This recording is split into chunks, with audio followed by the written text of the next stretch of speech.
Friends, നമസ്കാരം. എൻ്റെ എല്ലാ കൂട്ടുകാർക്കും സുനിതാസ് യൂണിക് കിച്ചണിലേക്ക് സ്വാഗതം. ഇന്ന് നമ്മൾ വളരെ ടേസ്റ്റി ആയിട്ടുള്ള 4 മണി പലഹാരമാണ് തയ്യാറാക്കിയെടുക്കുന്നത്. വൈകിട്ട് ചൂട് ചായയുടെ കൂടെ കഴിക്കാൻ വളരെ എളുപ്പത്തിൽ തയ്യാറാക്കിയെടുക്കാൻ കഴിയുന്ന നല്ലൊരു സ്നാക്കാണ് കേട്ടോ ഇത്. നമ്മുടെ വീട്ടിലുള്ള 3 ചേരുവകൾ കൊണ്ടാണ് നമ്മൾ ഈ സ്നാക്ക് തയ്യാറാക്കിയെടുക്കുന്നത്.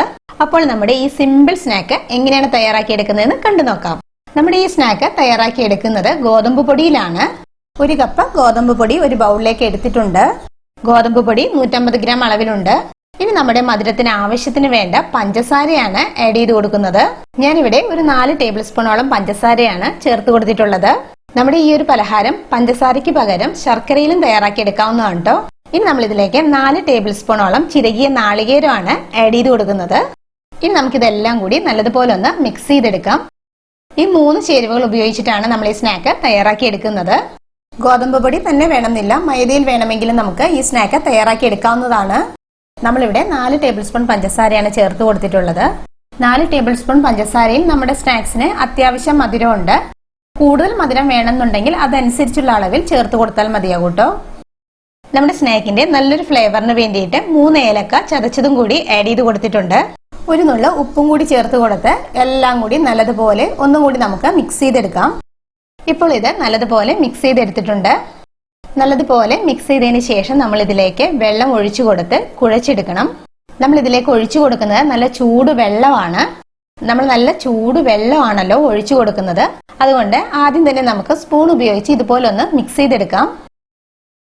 വെള്ളം ഒട്ടും കൂടി പോകാതെ നമുക്ക് ആവശ്യത്തിന് വെള്ളം ഒഴിച്ചു കൊടുത്ത് മിക്സ് ചെയ്തെടുക്കണം. അതിനുശേഷം നമുക്ക് കൈകൊണ്ട് നല്ലതുപോലെ ഒന്ന് കുഴച്ചെടുക്കണം. നമ്മളിത് ചൂടുവെള്ളം ഒഴിച്ചു കൊടുത്ത് കുഴച്ചെടുക്കുന്നത് കൊണ്ട് തന്നെ നമ്മുടെ സ്നാക്സും നല്ല സോഫ്റ്റ് ആയിരിക്കും. നമുക്ക് മാവ് കൈകൊണ്ട് കുഴച്ചെടുക്കാൻ പാകത്തിനുള്ള ചൂടായി കഴിയുമ്പോൾ നമുക്ക് കൈകൊണ്ട് നല്ലതുപോലെ ഒന്ന് കുഴച്ചെടുക്കണം. ചപ്പാത്തിക്ക് കുഴച്ചെടുക്കുന്നതിനേക്കാൾ അല്പം കൂടി ലൂസായിട്ട് വേണം നമ്മളിത് കുഴച്ചെടുക്കേണ്ടത്.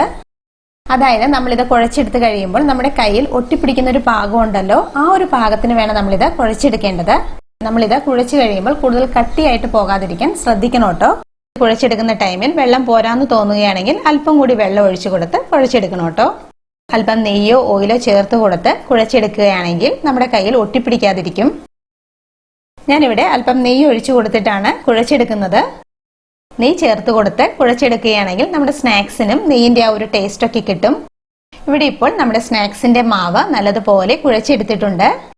ഇനി നമ്മുടെ കയ്യിൽ അല്പം ഓയിലോ നെയ്യോ ഒന്ന് അപ്ലൈ ചെയ്തതിന് ശേഷം മാവിൽ നിന്ന് കുറേശ്ശെ എടുത്ത് നമുക്കിതുപോലെ ചെറിയ ബോൾസ് ആക്കിയിട്ട് ഉരുട്ടിയെടുക്കണം. നമ്മളിത് ബോൾസ് ആയിട്ട് ഉരുട്ടിയെടുക്കുമ്പോൾ ചെറിയ ബോൾസ് ആയിട്ട് തന്നെ ഉരുട്ടിയെടുക്കാൻ ശ്രദ്ധിക്കണം കേട്ടോ.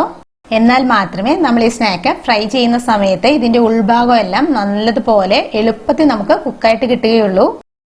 ഞാനിവിടെ മാവ് മുഴുവനും ഇതുപോലെ ചെറിയ ബോൾസ് ആയിട്ട് ഉരുട്ടിയെടുത്തിട്ടുണ്ട്. അപ്പോൾ നമ്മുടെ സ്നാക്സ് ഫ്രൈ ചെയ്തെടുക്കാൻ വേണ്ടിയിട്ട് ഞാനിവിടെ വെളിച്ചെണ്ണയാണ് എടുത്തിട്ടുള്ളത്. വെളിച്ചെണ്ണ ഒന്ന് ചൂടായി വരട്ടെ. ഓയിൽ ഇപ്പോൾ ചൂടായി വന്നിട്ടുണ്ട്. ചൂടായ ഓയിലിലേക്ക് നമ്മൾ റെഡിയാക്കി വെച്ചിരിക്കുന്ന ഓരോ ബോൾസും ഇട്ട് കൊടുക്കാം. ഫ്ലെയിം കൂട്ടി വെക്കരുത്. നമ്മുടെ ഈ സ്നാക്സിന്റെ പുറം ഭാഗം പെട്ടെന്ന് തന്നെ ഡാർക്കായി പോകും. ഗ്യാസ് ഒരു ലോ ടു മീഡിയം ഫ്ലെയിമിൽ നമുക്ക് ഫ്രൈ ചെയ്തെടുക്കണം. നല്ലൊരു ഗോൾഡൻ ബ്രൗൺ കളർ ആവുന്നത് വരെ നമുക്ക് തിരിച്ച് മറിച്ച് ഇട്ട് കൊടുത്ത് ഫ്രൈ ചെയ്തെടുക്കണം. ഈ ഒരു സ്നാക്സ് ഫ്രൈ ചെയ്തെടുക്കാൻ നമുക്ക് അധികം ടൈമിന്റെ ഒന്നും ആവശ്യമില്ല. നമ്മൾ ഈ സ്നാക്സിന്റെ മാവ് നല്ല ചൂട് വെള്ളത്തിൽ കുഴച്ചെടുത്തിട്ടുള്ളത് കൊണ്ട് തന്നെ നമുക്കിതിന്റെ ഉൾഭാഗമൊക്കെ പെട്ടെന്ന് തന്നെ കുക്കായിട്ട് വരും. ഇതുപോലെ നല്ലൊരു ഗോൾഡൻ ബ്രൗൺ കളർ ആകുമ്പോഴേക്കും നമ്മുടെ സ്നാക്സ് നന്നായിട്ട് ഫ്രൈ ആയി വന്നിട്ടുണ്ടാകും. ഈ ഒരു കളർ ചേഞ്ച് വന്നപ്പോൾ ഓയിലിൽ നിന്ന് ടിഷ്യൂ പേപ്പറിലേക്ക് നമ്മുടെ സ്നാക്സ് മാറ്റിയിട്ടുണ്ട്. ബാക്കിയുള്ള ബോൾസ് മുഴുവനും നമുക്ക് ഇതുപോലെ തന്നെ ഫ്രൈ ചെയ്തെടുക്കാം. ഒട്ടും തന്നെ എണ്ണ കുടിക്കാത്തൊരു സ്നാക്സ് ആണ് കേട്ടോ ഇത്. ഗ്യാസ് ഫ്ലെയിം കൂട്ടി വെക്കാതെ ഒരു ലോ ടു മീഡിയം ഫ്ലെയിമിൽ ഫ്രൈ ചെയ്തെടുത്താൽ മാത്രം മതിയാകും. അപ്പോൾ ഇത്രയേ ഉള്ളൂ. നമ്മുടെ സ്നാക്സ് മുഴുവനും ഞാനിവിടെ ഫ്രൈ ചെയ്തെടുത്തിട്ടുണ്ട്. നമ്മുടെ ഈ ഒരു സിമ്പിൾ സ്നാക്സ് 5-6 മിനിറ്റ് കൊണ്ട് തന്നെ നമുക്ക് തയ്യാറാക്കി എടുക്കാവുന്നതേ ഉള്ളൂ. നമ്മുടെ ഈ ഒരു സ്നാക്സിന്റെ പുറം ഭാഗം വളരെ ക്രിസ്പിയും ഉൾഭാഗം നല്ല സോഫ്റ്റും ആണ് കേട്ടോ. എല്ലാവരും ഇതുപോലെ ഒന്ന് ട്രൈ ചെയ്ത് നോക്കണം. ഉറപ്പായിട്ടും എല്ലാവർക്കും ഇഷ്ടമാകും. വളരെ ടേസ്റ്റി ആയിട്ടുള്ള ഈ സ്നാക്സിന്റെ ഉൾഭാഗം കണ്ടില്ലേ, വളരെ സോഫ്റ്റ് ആയിട്ടാണ് ഇരിക്കുന്നത്. അപ്പോൾ വീഡിയോ ഇഷ്ടമായാൽ സബ്സ്ക്രൈബ് ചെയ്യാനും ഷെയർ ചെയ്യാനും മറക്കരുത് കേട്ടോ. Thank you. ബൈ.